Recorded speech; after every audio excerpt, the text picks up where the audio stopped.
Hey everyone, welcome back. I want to talk about something. People just straight up can't commit anymore. They can't commit to freaking anything. And I don't know if there's more of a symptom of that than check your phone, check your, purchases. How many monthly subscriptions do you have when you could pay the full price for a year and save money? Just go ahead, make the check. I'm guilty too, all right? Like we're all freaking guilty of this. There is something going on in society right now that just makes everyone deathly scared of any form of commitment. And it's nuts. It's totally nuts. It's unnatural. It's not how our ancestors got us here. And it's putting everyone in a state of being basically just, temporarily doing things, not building, not working towards anything. It's all just flash in the pan, one time consumerist thing that doesn't go anywhere. And there's many different instances of this, and I want to go over a few of them. The first one that I want to talk about is definitely social media is going to feed into this.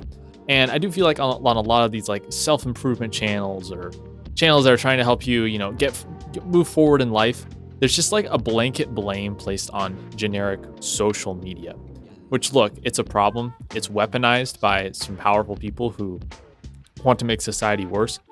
But there are aspects of social media that are not that damaging, and if you manage them properly, it can be fine. Having a Facebook page to keep up with family is completely different than spending 3 or 4 hours on Instagram scrolling through reels that no one's going to care about in 2 to 3 months. Those are different situations. But let's be real, most people end up in the latter bucket. They end up in the latter category. Doom scrolling, looking at stuff that doesn't matter. And if you think about an Instagram, the ethos of the Instagram story itself is total temporariness, no commitment, just a flash in the pan, one-time thing. It doesn't mean you can't live in the present. Doesn't mean there aren't times where something is just applicable for that moment. There totally is. You should enjoy the present. You should enjoy the present moment. Not everything has to be concerned with building towards the future because you'll never enjoy it if you just always focus on the future. You do need to enjoy the present. But like I said, the ethos of the Instagram story, 24 hours of temporary photo, picture, whatever, and then it's gone, goes away forever. I mean, doesn't it just sum up our reality? Doesn't just this sum up our existence in society right now? Pretty nuts. I never thought something like that would even exist. Even things like YouTube shorts, TikToks, things on social media. And look, I make YouTube shorts because I want people to find my content. But the ethos of those is something short, something consumable, something that doesn't make you think a whole lot. So you can just burn it, move on to the next thing.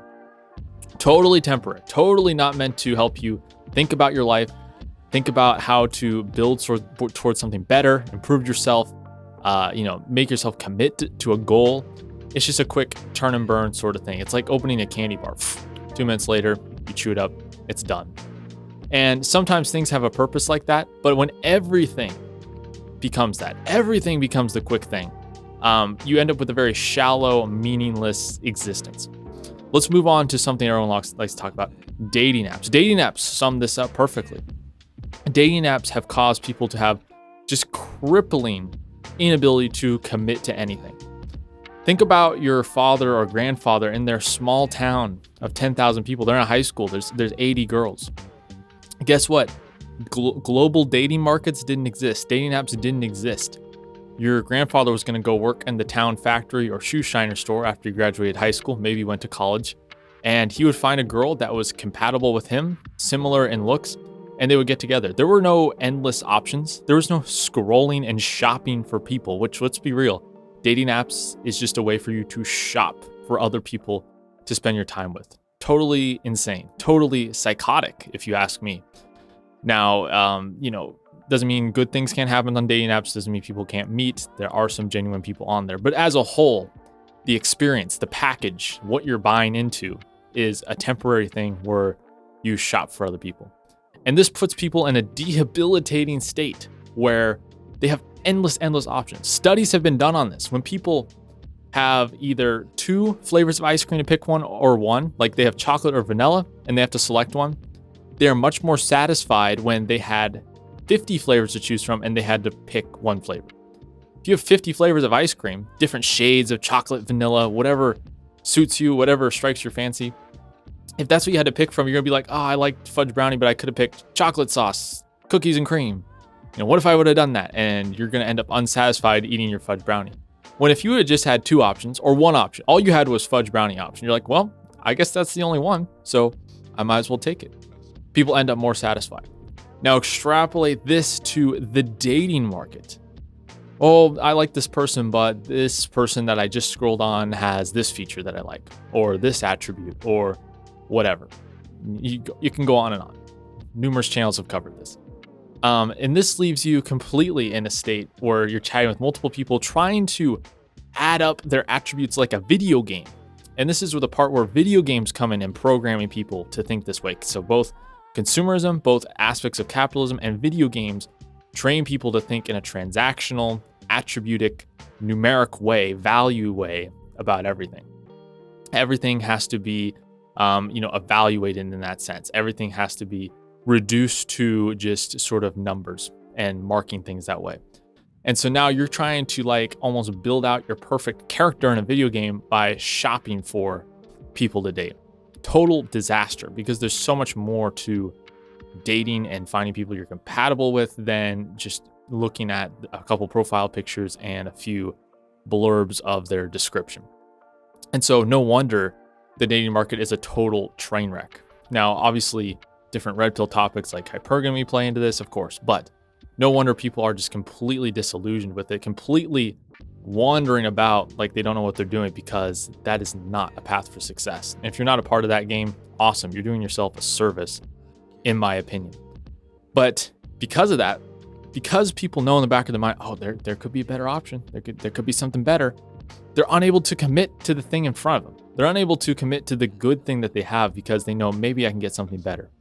And, wanting or jealousy is the total thief of joy. In this case, it is, because there could be something good that people could commit to in front of them. There could be a good option available, but just the thought that there could be a better option totally ruins it. So you end up with people both in this parallel existence where they have option paralysis. They feel like there's too many options, but also if they pick one, psychologically, they end up dissatisfied with whatever they pick. Talk about living in hell. Talk about being between a rock and a hard place. Horrible. And this is how we've decided to set things up in society. This is how we've decided to make the dating market. People can't even commit the next thing. People can't even commit to going to a restaurant. They have to be able to shop for restaurant food on their phone in their house and try and find the cheapest deal for the quickest assembly line food that they can consume. And so when this is applied to so many things, dating, food, your job, occupation, where people you're going to be friends with, everything is quantized, everything is assigned a value, and there are now endless options. This leads to an unsatisfactory existence. It does. It leads to people being disillusioned, unsatisfied with whatever they pick, unable to just enjoy what they have and take for what they have with peace and be able to just enjoy that, and just spend their time wondering if they could have done things better or done things different. Pretty crazy. So how do we fix this? Well, there's a lot of structural societal issues that exist, but one person's not gonna be able to disarm that. Me in this video, I'm not gonna get you to change society overnight. So how can you help yourself?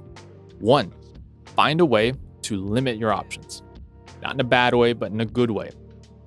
You want options in terms of opportunities, but when you do have those opportunities in front of you, find a way to make the choices clear. Don't spend so much time trying to figure out the perfect thing. Like I've been trying to book hotels for a trip that I'm about to go on, and I just hate how many options there are. I know, like, it's good to have options. It's good for the consumer to be able to pick the best thing. I'm mostly for that, but in a lot of ways, it's like I wish there weren't 50, 100 hotels for me to choose from. Give me 3, give me a 5-star, give me a 4-star, give me a 2-star.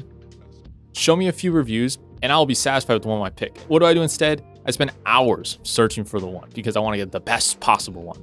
And I freaking hate it. I do it because it feeds into the worst inclinations of our human nature. But I do it anyways because we just have to get the best one. So learn to be satisfied with what you have. If what you have is good, that's good enough. That's good enough. If you're satisfied, if you're working towards a higher goal and higher purpose, it's fine to stop there. You don't have to be unsatisfied and never satisfied, chasing. Get off social media in an unproductive way. I use YouTube. I use Instagram. I use these things because I want to promote my content. I want to promote the messages that I have. That can be a positive way to do it for you. That can build towards something, a following, a business, whatever it is. But if it's in an unproductive way, you're just doom scrolling. You're just constantly comparing. Oh, this person's prettier. This person's better at this. This person has that. This person has this car, bigger house. There's always going to be a bigger fish. Qui-Gon Jinn is right in Star Wars Episode 1. There's always a bigger fish. He's right. Okay? You're never going to get to the top, where like, I've got the best of everything. No one has anyone better than me. Okay? That's never going to happen. So stop playing that game. So learn to focus on, be content with what you have, strive to improve your goals, and limit your options in a good way whenever possible. Let me know your thoughts down below in a comment. Have you tried doing this? Are you unsatisfied? Do you have too many options? Can you not commit to anything? Well, it starts today. You can change that. You can turn it around. I struggle with the two, and you can get better at it. Thank you so much for watching. Anyways, I'll see you guys in the next video.